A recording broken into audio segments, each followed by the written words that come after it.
Hey, welcome back, my fellow Humble Nation. It's me, ET, and remember, I'm not a financial advisor. I'm not your financial advisor.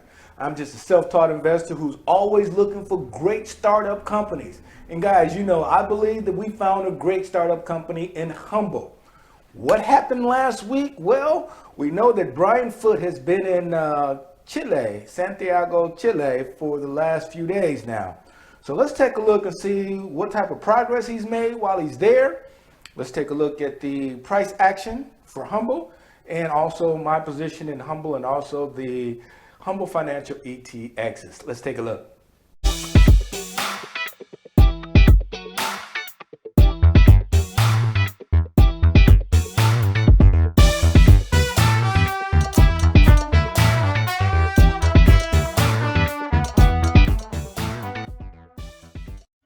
Hey, Humble Nation, I need you guys to do me a really big favor.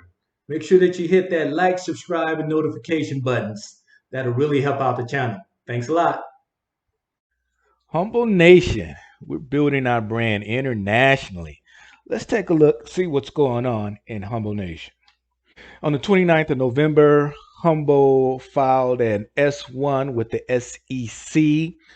And trust me, guys, if you ever read it or tried to read an S1, it will put you to sleep.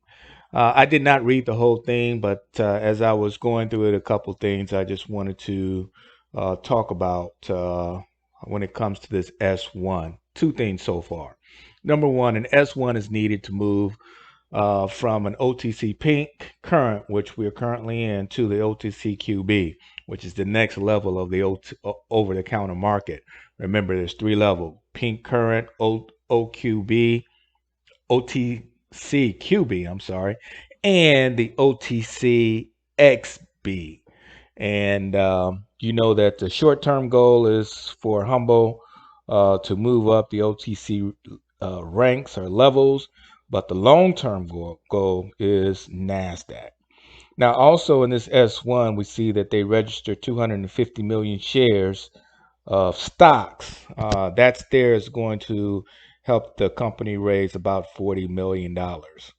And please note, now I know a lot of people are going to be saying, oh my goodness, more dilution. But please note that Brian Foote retired 231 million shares this year. Remember, prior to the split, he retired 550 million shares. So that was equivalent to 137 mil shares. And then also in July, he retired 93.5 million shares. So it's almost like he's just taking the money out of his pocket and actually giving it to Humble for Humble to grow. If you guys are interested in taking a look at that S1, the link will be in the description below. Now, some of the tweets that I've seen out there from Humble, they're just letting everyone know it's NFC. The NFL season is coming down to the final stretch, and if you're interested in buying tickets, you definitely want to look at Humble. Bottom line is this here: if you're looking to go to any type of event, arena event, go to Humble, take a look at Humble tickets, and see if the price is cheaper. And if it is, why not just buy them through Humble Tickets? Save yourself some money and utilize the Humble Ticket platform. Something to think about there. Also, we already know that Brian Foote was in Santiago, Chile, working on some deals, and this is one of the things that came out. Um, He's saying that Humble is honored to join the newly formed Laboratory de Blockchain Labs um, as a founding co-partner. And this is where they're going to be testing out blocks in the blockchain on the mobile wallets for the public and private sector in Latin America. Now, there's more to it than that. All right. Membership in these labs give Humble access to the Latin American leaders in government, payment, banking, real estate, ticketing, and the trading markets.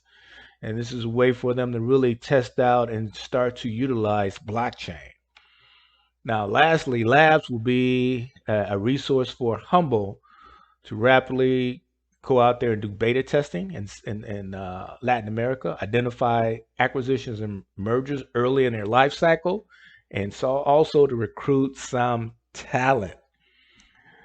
This proves that Brian Foot is, really just laying those bricks and building that foundation on an international level.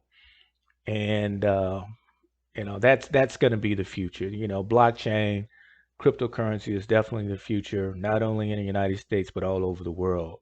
And he's really just laying that foundation for this company to grow on.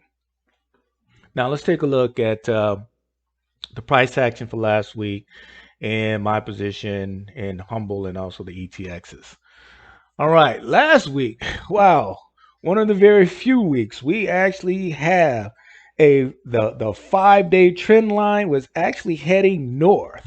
Check it out. We had the low for that 5-day trend line of 39 cents or 40 cents, and we see at the end of the week we ended at 48 cents. On Friday we opened at 48 cents and closed at 48 cents. And we see that the volume was actually low on Friday below average. 3.2 million shares traded on Friday. And the 10-day average was 5.6.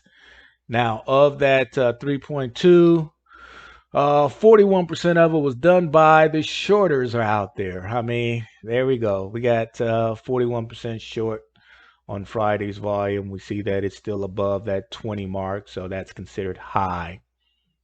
We also see that Humbl is number one of the 50 most searched stocks within the last 72 hours. I mean, for quite so many months now, Humbl has always been within the top five. And my current position, I didn't add any shares last week. Matter of fact, I haven't added any shares in the month of December. As you can see, I have a total of 12,500 shares, cost basis of 132. In Humble, I'm down 64%. In Forwardly, I'm down 69%. And you know that Forwardly is my indirect play with Humble as well. Now, when it comes to the Humble Financial ETXs, my cost basis overall and is $2,800. I'm in a total of seven of their different products that they have there: the Block 10, Block 3, 5, Global, and oscillators, which represents 3, 5, and 10 trading bots. Current value is $2,430, I am down 13%. Now, this slide here is nothing more than my ETX current value on a month-to-month basis. And as you can see, in November, we were at 2477. So far, currently in December, we're down to 2430. We still got a lot of runway left in the month of December. I would imagine by the end of December, that number will actually be much higher than that. I am down $369, which represents 13% loss when it comes to my return on investment. So there you have it. I'm down in Humble, and I'm also down 12%, 13% in my Humble Financial ETXs. I'm not worried about the ETX, definitely not worried about the ETXs, because I know what's going on right now in the crypto market. Crypto is going to be very, very volatile. Remember, just a few weeks ago, I was up over 20 some odd percent, and now I'm down 13%. And a lot of that has to do with the fluctuation and the volatility of the crypto market. Not a problem. And Humble, guys, guess what? You guys know my faith is high, my conviction is long and strong in Humble. So with that, Humble Nation, I will see you next week on the Humble Nation updates. Guys, take care. Bye-bye.